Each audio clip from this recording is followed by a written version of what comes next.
have a special holiday message for all the singletons out there.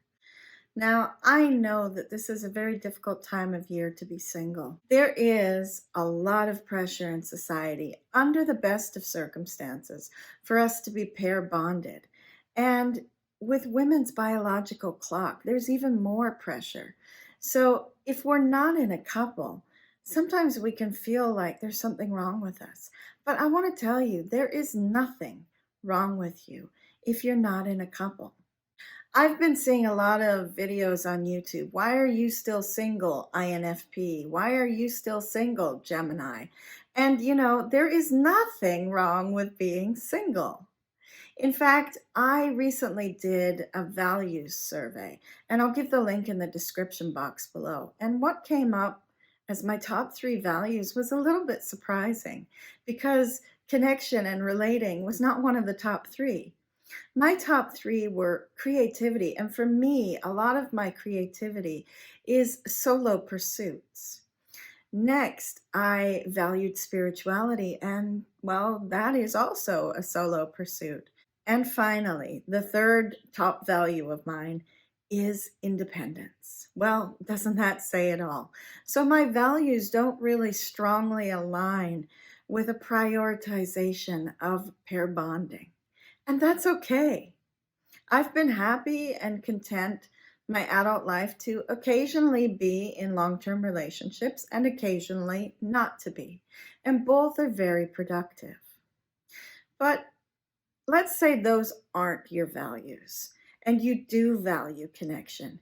It's still okay to be single, and it's okay to want not to be. Now, many years ago, I kind of got burned on Christmas Eve when I was dumped. And I have always found this to be a very difficult time. I was in New York, and my girls and we met up with these 3 guys that claimed to be the owners of the 3 Kings. It's one of those kind of weird, only New York concoction that you could possibly find.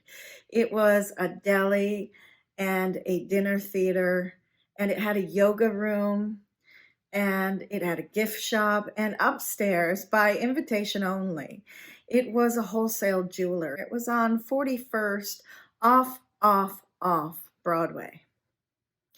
And we met these guys, and they seemed to be extremely charming. I guess I was naive from the start because I just thought these guys were really great businessmen. But they were never, ever visited by the Better Business Bureau, by the licensing office, by the health department, or even by the Stage Actors Guild. Nobody ever hassled these guys. And in retrospect, it's not because they were really great businessmen, but it was probably because they were kind of connected, if you get my drift. These were wise guys. And so I didn't know any better. I was young and foolish, and I just fell for Casper. He was a hippie, and he taught me how to do yoga, and he introduced me to aromatherapy, and the other 2 girls were completely enamored with his business partners, Balthazar and Melchior. And we had been in a relationship for about a year. We met kind of by chance and fell madly in love. And everything sort of fell apart on Christmas Eve. Suddenly, Casper had this, I don't know, yogic awakening or something. And he just said, I have to leave town. I have to gather everything and go overseas and bring it all to this child. And I thought, what?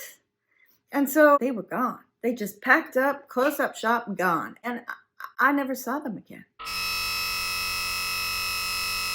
So I had been duped. And if you have been fooled, you are not going to fall for anybody again soon. But this past year, with all of the lockdown and the loneliness of lockdown, I have started to think that I would now like to be pair bonded. I've never really done very well with these dating apps, but a friend of mine knows the Canadian hero and actor Ryan Reynolds. And she told me that he is on the board of a couple of pretty famous dating apps. And if Ryan Reynolds could match himself to his wife, and if he could match some of the really unlikely candidates that he has, then I thought I could give it a try. So I created a profile, and I just figured it's best to be honest. So I just laid it all out there in my profile. I know that can be a bit of a turnoff, but I'm not into wasting time. So I said what I was looking for.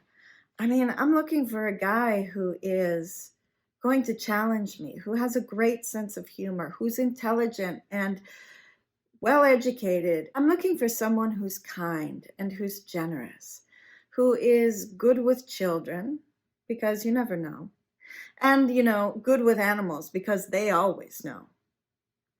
I'm looking for a man who wants to travel the world. He doesn't have to have traveled the world already, but to be willing to travel the world with me and to take adventures with me. I know I really have some challenging standards, but I'm looking for someone with leadership qualities and leadership potential, but also who's a bit of a rebel and kind of thinks outside of the box, sort of like me.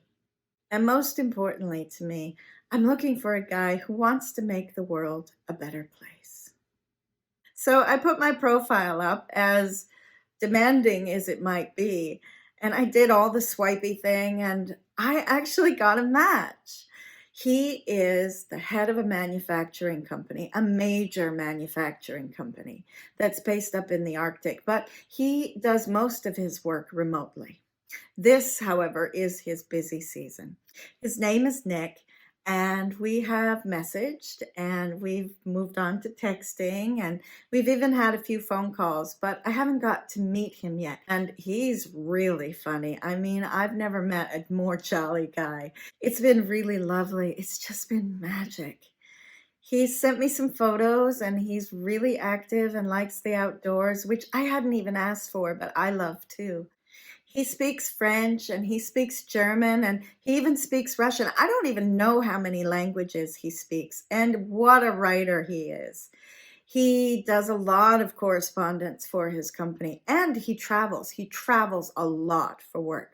And so I'm kind of thinking that that must involve some really nice hotels, and maybe we'll get to travel together one day. He's kind of flirty, and I think he might have a little bit of a kink, because he's always really interested in what kind of stockings I'm wearing. There is one downside, and that is that, I think he's a little bit outside of my age range, because I do tend to date a little bit younger than myself. And he is considerably older. He's also a recent widower. Well, within the last year, anyways. His wife died tragically in some sort of freak snowmobile or sleigh accident. I didn't quite get the details, back up at the Arctic. And so that was really sad. And I can understand why he wants to take things slowly. I really wish I could see him tonight, because it is the most romantic time of the year. And I'll tell you, I get a little bit nervous, because I'm starting to like this guy. And I really hope that he is everything that he says he is. If you're out on dating apps or looking to pair up with someone this holiday season, take it easy. Maybe don't make a list like I did. Maybe check it twice and see if you can cut some of them off. Just have fun, because this holiday season is about being with those we love, whether that's a partner or not. And honestly, I'm not sure this thing will ever work out. I mean, I've been burned before, and here's Nick telling me he's got to work the next 12 days. So come on, who works on Christmas Eve?